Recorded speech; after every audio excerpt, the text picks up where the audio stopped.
Lucent पढ़ के भी हमारे जानने में साथी हैं, उन्होंने प्री निकाला है। सारे लोग यही बता देते हैं कि निबंध में जो है कनेक्टिंग वर्ड्स होने चाहिए। होते क्या है ये होते क्या कोई बता। बताता ही नहीं। चाहे आपको आंसर आ रहा है नहीं आ रहा है, आप बिल्कुल जीरो हैं।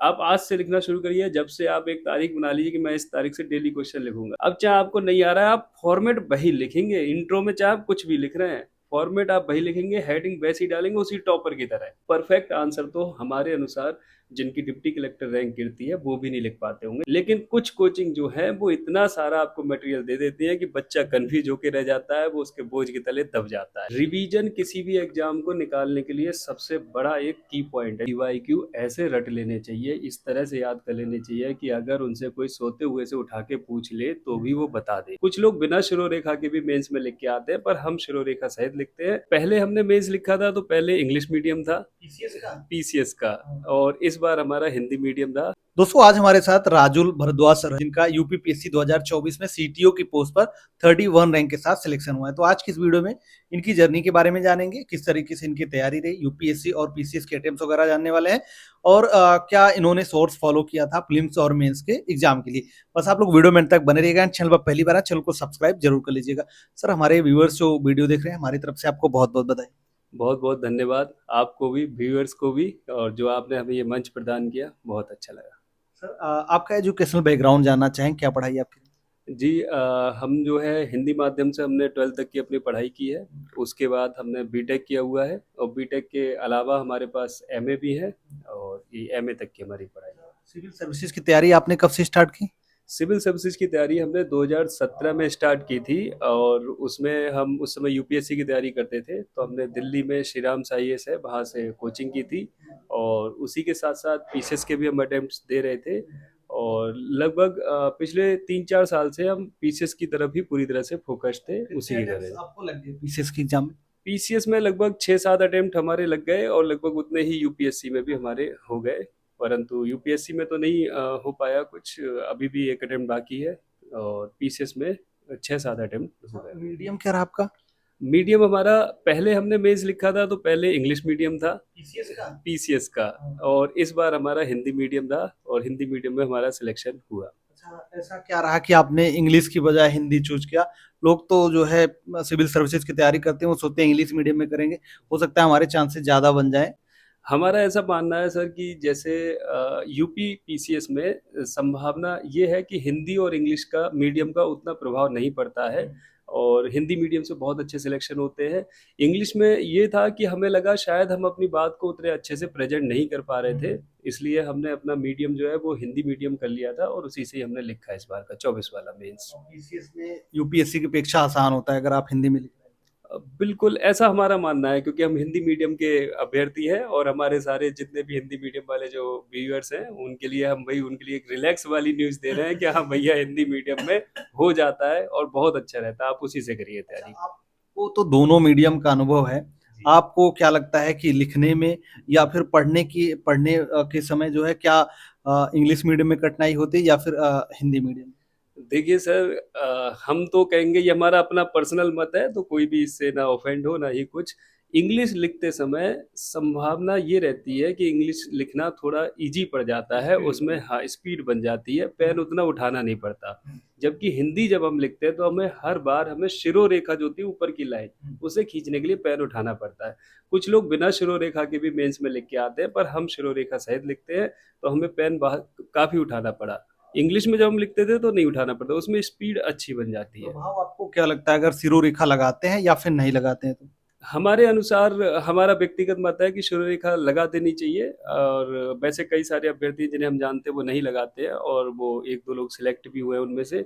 पर हमारे साथ के जितने भी सिलेक्टेड हैं, जो एक असिस्टेंट कमिश्नर हुए हैं आकाश यादव सर हैं, और भी लोग हैं, तो वो शिरो रेखा सहित ही लिखते थे। और हमारे साथ में कई लोगों ने मेंस का जो है कोचिंग की उसमें दिया, तो सभी शिरो रेखा लगा के लिखते हैं। सिरो रेखा जो है हिंदी का कहीं ना कहीं वो होता है कि वही पहचान होती है कि आप हिंदी लिख रहे हैं। बिल्कुल सही बात है, हिंदी की एक पहचान ही वही है, वरना बहुत सारी ऐसी लैंग्वेजेस है जिसे हम लिख रहे हैं उसमें शिरोरेखा नहीं होती है। और क्या फिर वो थोड़ी वैसी नहीं। देखिए कोई ऑफेंड मत होइएगा, वो सब शिरोरेखा बिना लिखे भी आप कर सकते हैं, हमारा व्यक्तिगत मत है कि हाँ वो लगानी चाहिए। अब हम बात करते हैं कि जब आपने मतलब यूपीएससी के अटेम्प्ट्स आप दे रहे थे, वहाँ नहीं हो रहा था, पीसीएस के आपने देना चालू किया। कुछ अटेम्प्ट्स में पीसीएस का भी नहीं हुआ, तो कैसे मतलब क्या बदलाव आपने किया? खासकर अगर प्रीलिम्स के रिसोर्सेज की बात करें, क्या आपका रिसोर्सेज रहा था प्रीलिम्स के लिए? देखिए, प्रीलिम्स में हमसे बहुत पहले ये भूल होती थी कि जब हम प्रीलिम्स की तैयारी कर रहे थे, तो संभवतः हम जैसे पीवाईक्यू कर रहे थे, तो पीवाईक्यू का हम जो है शॉर्ट नोट्स नहीं बना रहे थे उस समय। बाद में हमने क्या काम किया, हमने अपनी अप्रोच बदली और हमने शॉर्ट नोट्स बनाने शुरू किए। उन शॉर्ट नोट्स को बार-बार हमने रिवाइज़ किया। पीवाईक्यू की हमने यूथ की एक बुक आती है 1991 से लेकर उसमें सारे पीवाईक्यू रहते हैं, उसको हमने बार-बार किया, बहुत बार इस किया बार उसका। 24 के लिए? हाँ, 24 के लिए किया वो, काफ़ी अच्छे से किया था उसका अभ्यास। उसके अलावा जो मॉक टेस्ट आते हैं कोचिंगों के वो किए थे, काफ़ी मॉक टेस्ट दिए, धे के दिए थे और जो अपने उनका एक दिया पीसीएस मंत्रा का दिया था हमने। ऐसी कई कोचिंग के जो हमें समझ में आ गया वो हमने लगा दिए टेस्ट। दृष्टि के भी लगाए थे, दृष्टि के कम लगाए थे पर वो भी लगाए थे हमने। तो मॉक टेस्ट प्लस ये पीवाईक्यू इसके साथ ही कई सारी कोचिंग के पीडीएफ आती है जीएस की, पीसीएस के लिए ही, जैसे कि जय हो वालों की आती है, एक अंगद करके एक पीडीएफ आती है, यूपी पीसीएस बन का आता है जीएस का मटेरियल, ऐसी करके एक घटना चक्र की जीएस 70 प्लस आती है। इनका हमने जिस्ट जो आती है मतलब शॉर्ट पीडीएफ होती है, बहुत बड़ी नहीं होती है, उसको बार बार हमने रिवाइज किया था और उसी के आधार पर हमारा अच्छा, प्री तो निकला। आप यूथ का पीवाईक्यू लगा रहे थे, वो मतलब जो आप बुक बता रहे हैं सारा सब्जेक्ट का एक ही में होता है? मतलब जो लोग सेवा आयोग पेपर करवाते हैं सिर्फ वही पेपर रहते हैं क्या? हाँ, हाँ, जो हमने जो किया इससे पहले हम घटना चक्र का पूर्वावलोकन का करते थे। पूर्वावलोकन का जो करते थे वो हमारा पहले का जैसे कई साल का हम कर चुके थे वो। परंतु इस बार 24 वाले में हमने पूर्वावलोकन का नहीं किया था। हमने केवल 1991 से लेके यहाँ तक के वो पीवाईक्यू किए थे। अच्छा हाँ, इसके अलावा हमने घटना चक्र का भी एक पीवाईक्यू का आता है 2012 से लेकर अब तक का। तो उसमें जो 2012 से लेकर के जो पीसीएस प्री का था, वो तो हमारे यूथ वाले में भी था। तब भी हमने उसे दोबारा कर लिया था। लेकिन जो पुराने विद्यार्थी हैं, पुराने अभ्यर्थी हैं, वो जानते होंगे पहले मेंस भी उसमें पी वो वैसे 18 तक होता हाँ, एमसीक्यू टाइप होता था। तो 2012 से 2017 तक होता था। तो वो भी उसी बुक में रहता है। एक घटना चक्र की बुक आती है प्री प्लस मेंस एमसीक्यू वाले, तो वो भी हमने लगाए थे और उसमें से कुछ क्वेश्चन फंस भी जाते हैं। तो यही हमारी पद्धति रही थी। आप क्या बताना चाहें, क्योंकि आपने इतने सारे रिसोर्सेज अलग-अलग जगह से फॉलो किए, तो आपको क्या लगता है कि एक सटीक अगर कोई छात्र तैयारी कर रहा है, मान लीजिए कुछ ओवरऑल उसको जानकारी अपने तैयारी 2-3 साल से कर रहा है, तो क्या सटीक क्या चीज़ें पढ़ लें कि उसका प्रीलिम्स निकल जाए? हमारे अनुसार सबसे पहले ऐसे अभ्यर्थी को पीवाईक्यू ऐसे रट लेने चाहिए, इस तरह से याद कर लेने चाहिए कि अगर उनसे कोई सोते हुए से उठा के पूछ ले तो भी वो बता दे, अचानक अगर कोई पूछ ले। पीवाईक्यू बहुत मस्ट है, कई सारे हो सकता है टॉपर्स बताएं या हमारे साथी बताएं कि पीवाईक्यू नहीं फंस रहे, ऐसा कुछ नहीं है। पीवाईक्यू फंसे या ना फंसे, आप पीवाईक्यू करके जाइएगा, जिससे कि जो सिंपल और जो मीडियम टाइप के क्वेश्चन आते हैं उन्हें आप आसानी से कर लेंगे। तभी आप टफ वाले क्वेश्चन को टैकल करने के लिए आपको समय मिलेगा, आप उसे अपने एनालिसिस या सोच के बेसिस पे आप कर पाएंगे। जैसे कुछ लोग तुक्का लगाना कहते हैं, उसका समय चाहिए आपको और कम से कम तुक्के लगाने पड़े वो भी चाहिए। उसके लिए सामान्य क्वेश्चन सरल वाले और मीडियम वाले आपको आने चाहिए, जल्दी आने चाहिए, उसमें पीवाईक्यू आपकी बहुत हेल्प करेगा। पीवाईक्यू में तो जैसे आपने बताया कि 2012 से या 1998 से क्वेश्चन होते हैं, एक तो वो बुक आती है, एक आती है कि आपका ईयरली पीवाईक्यू होता है, जिसमें जैसे 24 में हुआ, 25 में हुआ या फिर 23 में हुआ, ऐसे अलग-अलग सेट आता है। तो वो आपको लगता है वो करना सब मतलब करना चाहिए या फिर जो आप बता रहे हैं वो?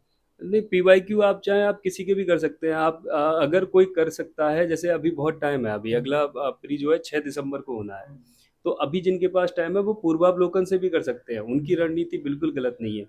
किसी भी एग्जाम को निकालने के लिए एक साथ कई सारी रणनीतियां काम करती हैं। किसी का किसी भी स्ट्रेटजी से हो सकता है, ऐसा हमारा मानना है। हम वो बताते हैं जो हमें सही लगता है उसमें, जैसे कि आप पीवाईक्यू चाहे आप घटना चक्र से करें या यूथ से करें। लोगों ने 2012 से भी पीवाईक्यू करके निकाला है प्री। हम जो है हम अपनी पर्सनल हमारी है 1991 से हम आगे तक के करते हैं, 1991 या 92 से आते हैं, उसमें यूथ की जो होती है उससे करते हैं। बचे हुए समय में फिर हम घटना चक्र वाली वो 2012 से आती है, उसमें मेंस प्लस प्री दोनों के होते हैं, वो कर लेते हैं। ये हमारी पद्धति रहती है ये। अच्छा, सीसेट के लिए आपको लगता है कि समस्याएं छात्रों को होती है सीसेट में, या फिर आपने उसके लिए क्या सोर्स आपने फॉलो किया?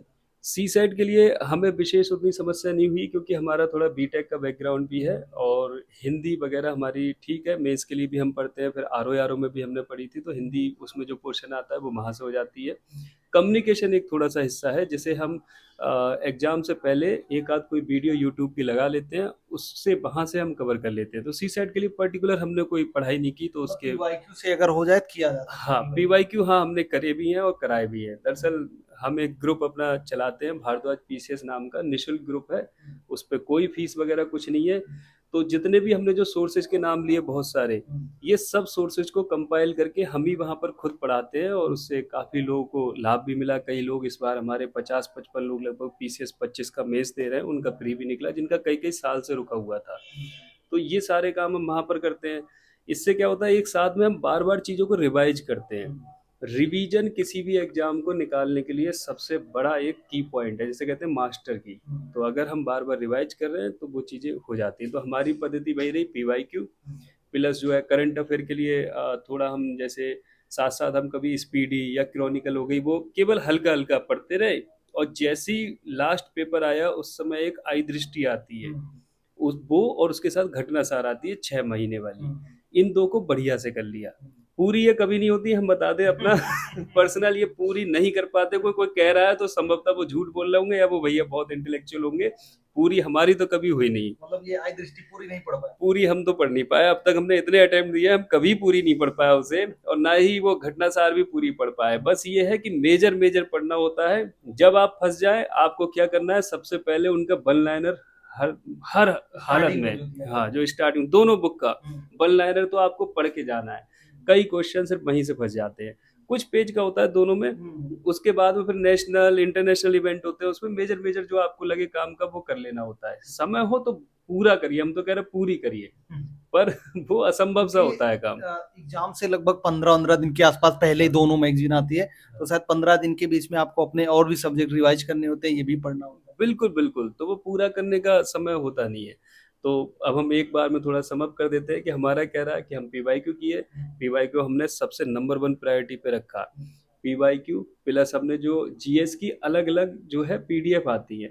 अब देखिए एक बात हम और कहना चाहेंगे, स्टैंडर्ड बुक्स और एनसीईआरटी, हमारा इतना लंबा कार्यकाल रहा है कि हम 2017 से कर रहे हैं, तो एनसीईआरटी स्टैंडर्ड बुक्स सब हम पढ़ चुके, वो हमने पढ़ रखी थी।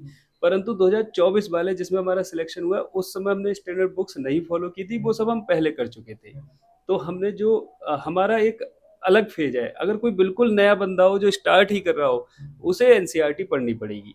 वो एनसीईआरटी पढ़ेगा पहले, स्टैंडर्ड बुक्स की भी हेल्प लेगा जहां पर वो फंसेगा। तो शायद इसकी नीड नहीं पड़ेगी।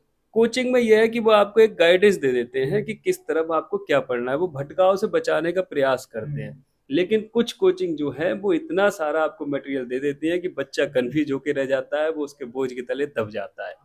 तो हम तो यही कहेंगे, अगर आप एकदम नए कैंडिडेट हैं तो आप एनसीईआरटी प्लस पीवाईक्यू से शुरुआत करिए, और पीवाईक्यू में जरूर कूदिए।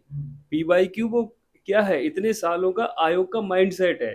आप आयोग का ही पेपर देने जा रहे हैं, तो आपको एक आइडिया होना चाहिए, हाँ भाई ये पूछता है जोन। अगर कोई केवल पीवाईक्यू भी लगा रहा है ना नियमित रूप से, तो कई बार उसे कई किताबें पढ़ने की आवश्यकता भी नहीं पड़ती है।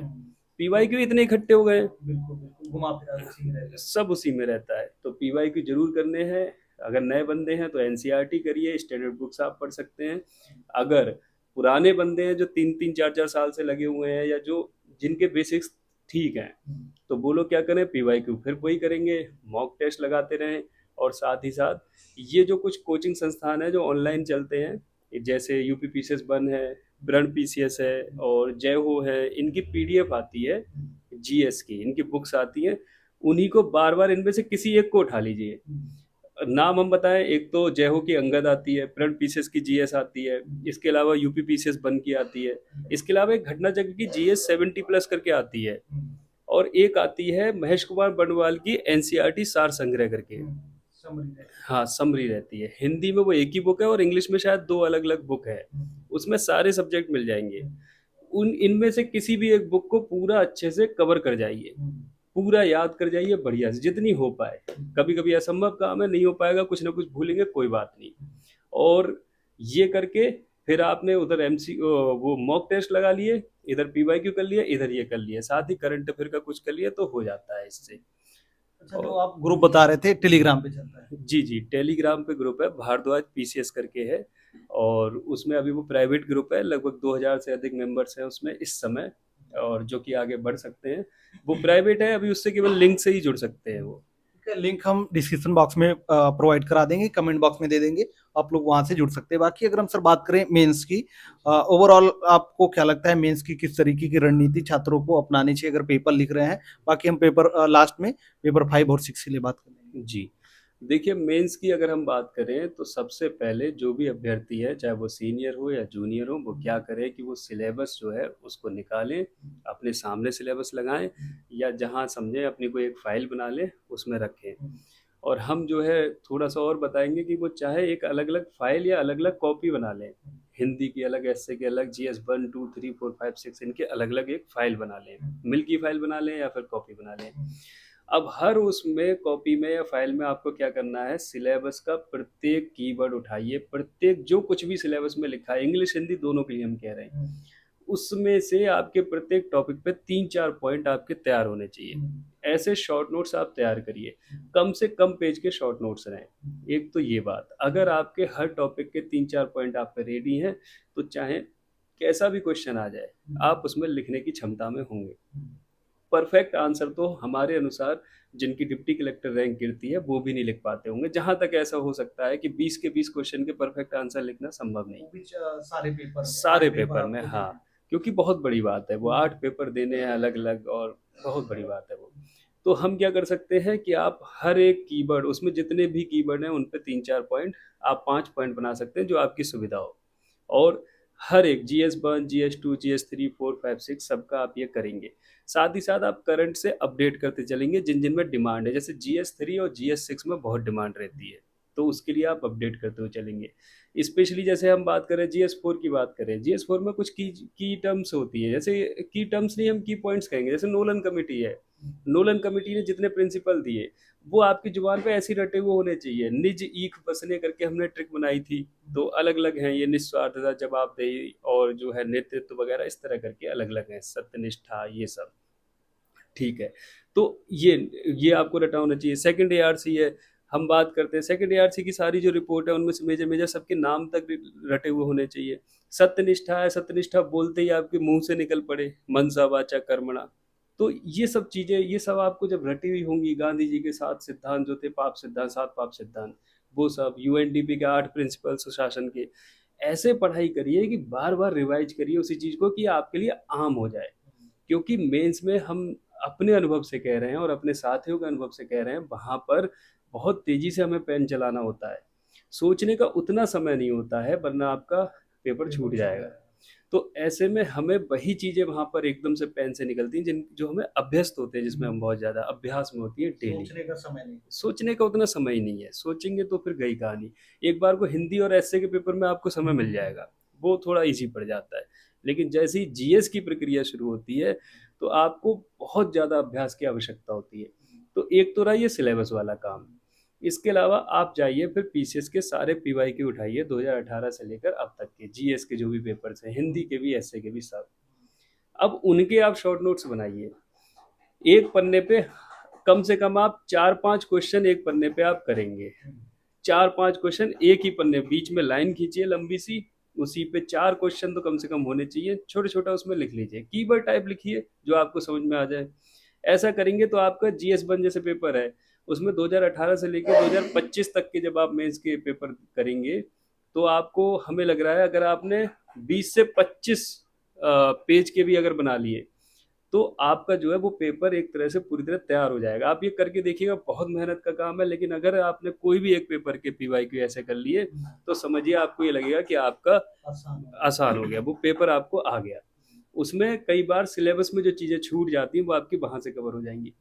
कोचिंग भी कराती है क्वेश्चन, लेकिन जब आप कोचिंग के क्वेश्चन और वर्सेज PYQ की बात आए, तो आप PYQ पे ही जाना, क्योंकि आपको जोन में आना है PCS एग्जाम के, और जोन में लाएंगे PYQ आपको। और हम हमेशा अपने ग्रुप में भी कहते हैं ये एग्जाम ही है जोन में बने रहने का, जो जोन में बना रहता है उसका हो जाता है। तो ये स्ट्रेटजी रहेगी। एक तो PYQ यहाँ भी बहुत मस्ट है, साथ ही साथ आप सिलेबस के सारे कीवर्ड पे कुछ ना कुछ पॉइंट्स रखेंगे। और फिर बात आती है आंसर राइटिंग। आंसर राइटिंग तो आपको करनी करनी है। आंसर राइटिंग के लिए हम क्या कर सकते हैं, जैसे मान लीजिए हमने टॉपर्स कॉपी उठाई कोई एक, टॉपर्स कॉपी में हमने देखा कि हाँ भाई ये ऐसे ऐसे फॉर्मेट लिख रहे हैं कि पहले इंट्रो 1-2 लाइन का, फिर सीधे हाथ पे या उल्टे हाथ, जहाँ भी वो डायग्राम बना रहे हैं हम सीधे हाथ पे डायग्राम बनाते हैं। फिर आपने हेडिंग डाली, सब हेडिंग डाली ये। अब आप ठान लीजिए, आप जिद कर लीजिए कि चाहे कुछ हो जाए, चाहे हाथ टूट जाए, कुछ हो जाए, मैं इसी फॉर्मेट पे लिखूंगा। चाहे आपको आंसर आ रहा है नहीं आ रहा है, आप बिल्कुल जीरो हैं। आप आज से लिखना शुरू करिए, जब से आप एक तारीख बना लीजिए कि मैं इस तारीख से डेली क्वेश्चन लिखूंगा। अब चाहे आपको नहीं आ रहा है, आप फॉर्मेट वही लिखेंगे। इंट्रो में चाहे आप कुछ भी लिख रहे हैं, फॉर्मेट आप वही लिखेंगे, हेडिंग वैसी डालेंगे उसी टॉपर की तरह। और आप ये काम अगर 10-12 दिन भी कर लिया, आप देखेंगे आप पता नहीं कहाँ से कहाँ हो गए। 10-12 दिन भी नियमित कर लिया, ये आंसर राइटिंग सीखने का सबसे आसान तरीका जो हमें लगता है। और ऐसा डायग्राम चाहे आपको आ रहा है नहीं आ रहा, आप बनाइए। धीरे धीरे 2-3 महीने में आप इतने बढ़िया हो जाएंगे आंसर राइटिंग में, आपकी आंसर राइटिंग कोई नहीं रोक पाएगा। अगर आपको लग रहा है टॉपर ऐसे करके कुछ भी डेफिनेशन बना रहा है, जैसे उसने बना दी attitude plus aptitude equal to success, यानी अभिवृत्ति प्लस अभिक्षमता बराबर सफलता। तो ये सब, ये डायग्राम, वो ये जो इक्वेशन है, ये आप खुद सोचिए, बहुत सरल है। आप कुछ भी इसमें जोड़ सकते हैं, कुछ भी फॉर्मूला बना सकते हैं अपने आप, ऐसे ही टॉपर बनाते हैं। आप ये सब थोड़े थोड़े करते रहिए इनोवेशन। अच्छा, ये सब चीजें ग्रुप में आपने बता रखी हैं कुछ ऐसा? हाँ हाँ, ग्रुप में हम अधिकतर समय बताते हैं। और स्टार्टिंग में छात्रों को दिक्कत होती है। हाँ हाँ, ये तो है। हमने अपने ग्रुप में एक समय पे 10-12 दिन का एक प्रोग्राम चलाया था। तो उसमें हम खुद ही बताते थे कि ऐसे ऐसे लिखना है। हम अपने हाथ से लिख के भी भेजते थे कि ऐसे लिखो। बहुत सारे ऐसे थे उसमें शुरुआत में जो पूरा पूरा पैराग्राफ लिखते थे। तो हमने बताया कि ऐसे ऐसे लिख सकते हैं आप, तो उससे बहुत लाभ मिलता है। अगर ये करके देखेंगे सभी लोग, जो भी साथी सुन रहे हैं, कभी कभी पुराने साथी हैं वो भी अटक जाते हैं कि हमारी गलती कहाँ पर हो रही है, कैसे क्या। तो वो ये नियम अपनाएं, आप आंसर राइटिंग जरूर करें। अच्छा, आंसर राइटिंग शुरुआत कहाँ से करनी है, क्वेश्चन कौन से, तो उसमें आप पीवाईक्यू उठाइए, पीवाईक्यू से शुरू करिए। और बाद में कोई कोचिंग चाहें, जैसे मेंस आपका जैसे प्री निकल जाए, फिर आप एक कोचिंग ज्वाइन कर लीजिए कोई बढ़िया सी, वहाँ पर लिखिए मेंस जितना लिख मिले। ऑनलाइन ऑफलाइन दोनों बढ़िया रहते हैं, कोई समस्या नहीं है। ऑफलाइन में बस ये है कि एनवायरनमेंट मिल जाता है वैसे एग्जाम का। तो यही हमारी ओर से रहेगा इसमें। पेपर 5 और 6 जो कि आपका नया ऐड हुआ था, आपका 24 में सिलेक्शन हुआ, 23 में ऐड हुआ था, तो क्या आपने रिसोर्सेज फॉलो किए थे इसके? देखिए, पेपर 5-6 जो है उसके लिए एक उनकी सारस्वत जी की बुक आती है कि उससे हम कर सकते हैं। उसके अलावा पीडब्ल्यू का भी कंटेंट आता है, उससे हम कर सकते हैं। टेरा क्वेस्ट का भी एक आता है। हमने क्या काम किया था, हमने पेपर 5-6 में एक हमारे पास घटना चक्र थी। घटना चक्र सभी के निकालता है, GS 1 2 3 4 5 6। हमने उसको उठाया था। घटना चक्र को हमने ज़्यादा फॉलो किया था। वो भी टॉपर्स के साथ कंसल्ट करके बनाई गई हैं वो, उसको ज़्यादा फॉलो किया था। उसके अलावा जो पीडब्ल्यू का एक आता है कंटेंट, उसमें से कुछ चीज़ें निकाली। लेकिन लास्ट टाइम पे हम पे टेरा क्वेस्ट था। टेरा क्वेस्ट क्या करता है, वो GS 5-6 है जैसे, उसमें टॉपिक वाइज वो अपडेट करके मटेरियल दे देता है। जैसे बजट आया तो उसने जैसे टॉपिक उठाया, टॉपिक में उसमें बजट का डेटा लिख दिया कि वो चीज़ वो हमने लास्ट में फॉलो की थी। और टेरा क्वेस्ट लगभग हर बार निकालता है एग्जाम से पहले। और टेरा क्वेस्ट ही नहीं, मेकाई से मेकाइस वाले भी निकालते हैं। और बहुत कम पेजेस का होता है वो, बहुत ही कम पेजेस का होता है, तो वो फॉलो कर सकते हैं। अब कुल मिला के GS 5-6 में करना क्या है, आप चाहे मटेरियल कोई भी फॉलो करें, टेरा क्वेस्ट का करें या फिर इसका घटना चक्र का करें, पीडब्ल्यू का करें, मेन टारगेट रहना है कि प्रत्येक कीवर्ड पे आपके पास पॉइंट हो।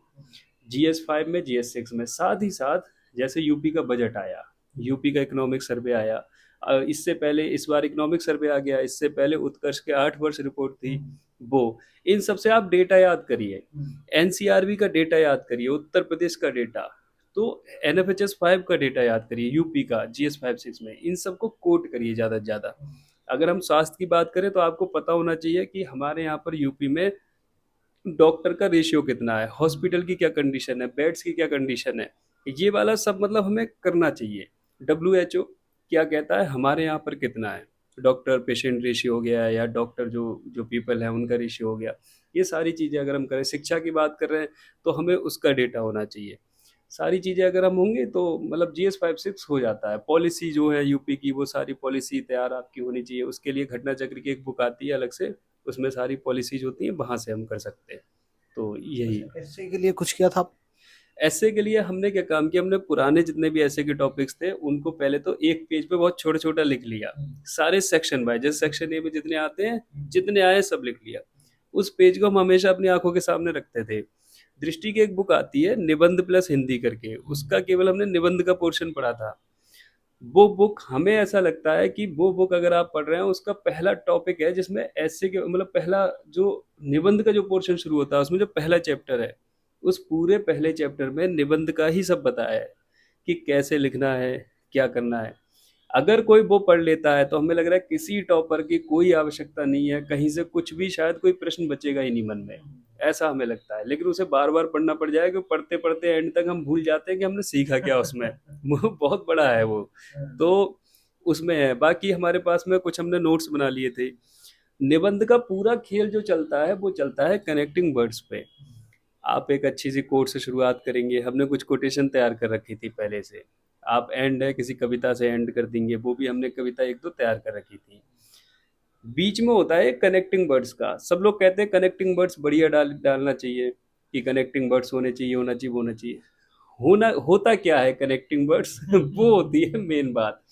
जैसे आप एक पैराग्राफ खत्म किया, पैराग्राफ में आपने लिख दी बात, उसके बाद जब दूसरा पैराग्राफ शुरू होता है तो वो इस तरह से होना चाहिए कि इस इसी का वो इसके अब हम दूसरे पहलू पर बात करते हैं, इसके अतिरिक्त यदि हम इस पे बात करें तो इस तरह की जो टर्म्स होती है, इन्हीं को बोलते हैं कनेक्टिंग वर्ड, जो पहले पैराग्राफ को दूसरे पैराग्राफ से जोड़ती हैं। ये ना हो कि अलग हाँ, दूसरा अलग पैराग्राफ अलग बन नहीं जाए। लगा। आप ऐसे करके कुछ शब्द का स्टार्टिंग करिए कि जो लगे कि हाँ पिछले की बात ही अब आगे बढ़ रही है। हो सकता है आपके दूसरे पैराग्राफ में बात ही अलग हो, लेकिन शुरू कनेक्ट का करना है। हाँ शुरू का वर्ड आप ऐसा डालिए कि लगे कि इसके अलावा यदि हम इस मुद्दे पर भी विचार करें तो अब विचार का अगला बिंदु ये होता है कि ऐसे करके ऐसे वर्ड्स हमने कई सारे हमने तैयार कर रखे थे अपने। हमने अपने ग्रुप में सभी साथियों को भी भेजे। हम हमेशा जो कुछ भी हम तैयार करते हैं नोट्स, हम सब कुछ पूरे ग्रुप में ही दे देते हैं, हमारा हमेशा का है। तो उन्हें भी हमने बताया, क्योंकि सारे लोग यही बता देते हैं कि निबंध में जो है कनेक्टिव वर्ड्स होने चाहिए। होते क्या है ये होते क्या कोई बता। बताता ही नहीं है। और अगर तब भी अगर साथी जो है ये खुद देखना चाहें तो ये क्या कर सकते हैं कनेक्टिंग वर्ड्स के लिए।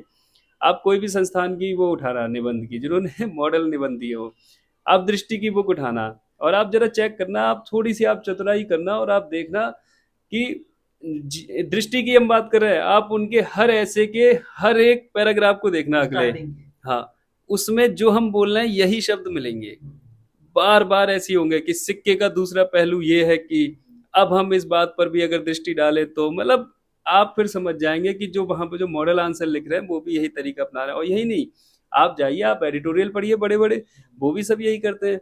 तो यही होता है कनेक्टिंग वर्ड्स। और जिसको ये आ गया वो निबंध वो ले जाएगा, वो निबंध में अच्छे मार्क्स पाएगा और निबंध में फिर उसे दिक्कत नहीं आएगी। और हाँ, कोटेशन बढ़िया से याद कर लीजिए और एक दो कविता।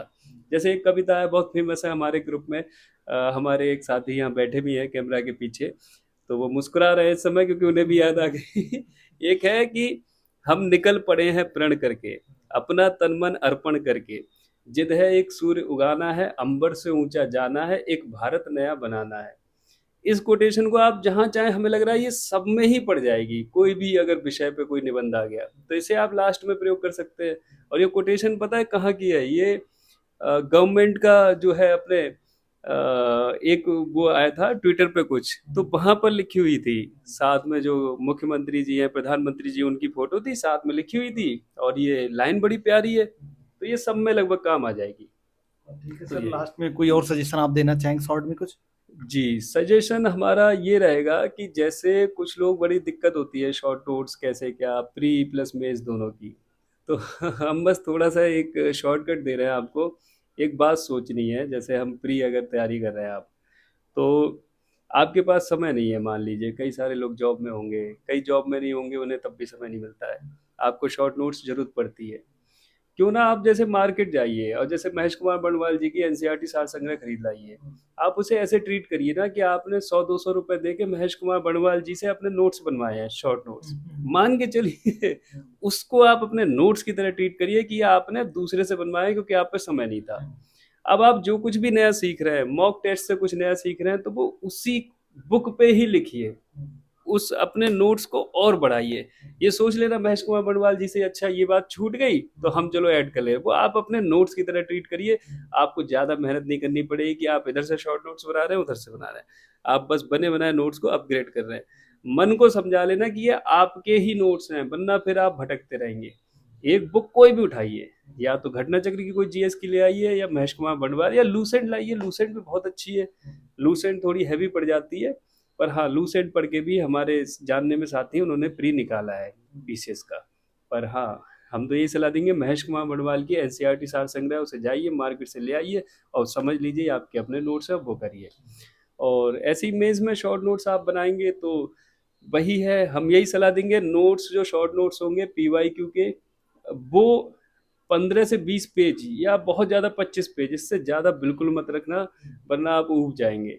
लोग पूछते हैं शॉर्ट नोट्स कितने शॉर्ट नोट्स, उसमें आपको एक पेज पे 5-5 क्वेश्चन लिखने पड़ जाएंगे, 5 क्वेश्चन के आंसर। शॉर्ट शॉर्ट कीवर्ड लिखिए, जो कि आपको ऐसे कीवर्ड लिखिए कि आप पढ़ें दोबारा कभी रिवीजन करें तो वो आपके मन में अपने आप सेंटेंस बन जाए। बस छुट्टी, और आपका सब सही होगा, ईश्वर करेगा आप सफल होंगे और आप सफल हो सभी।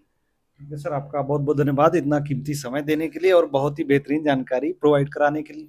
आपका बहुत बहुत धन्यवाद, सबसे ज़्यादा धन्यवाद आपका। आप जैसे लोगों ने, आप नहीं, विभांशु पांडे जी आप सभी जानते हैं कितना अच्छा ये काम कर रहे हैं। आप लोगों ने पूरी एक क्रांति ला दी है, दूर दूर तक लोग देखते हैं, सभी को इतने मतलब घर बैठे उन्हें स्ट्रेटजी सारी पता लगती है। बहुत बड़ी बात है, बहुत अच्छा काम कर रहा है। ईश्वर आप सबको बहुत सफल करे। बहुत अच्छा काम। धन्यवाद सर। बाकी टेलीग्राम चैनल का लिंक हम वीडियो के डिस्क्रिप्शन बॉक्स में आप लोग के लिए प्रोवाइड करा देंगे। तो आप लोग को वीडियो कैसा लगा आप लोग एक बार कमेंट करके जरूर बताना। यदि वीडियो अच्छा लगा तो वीडियो को लाइक कमेंट और शेयर जरूर कर दीजिएगा। कोई सजेशन या सुझाव तो आप हमारे कमेंट बॉक्स में कमेंट करके बता सकते हैं। चलिए फिर मिलते हैं नेक्स्ट वीडियो में, तब तक के लिए जय हिंद और वंदे मातरम।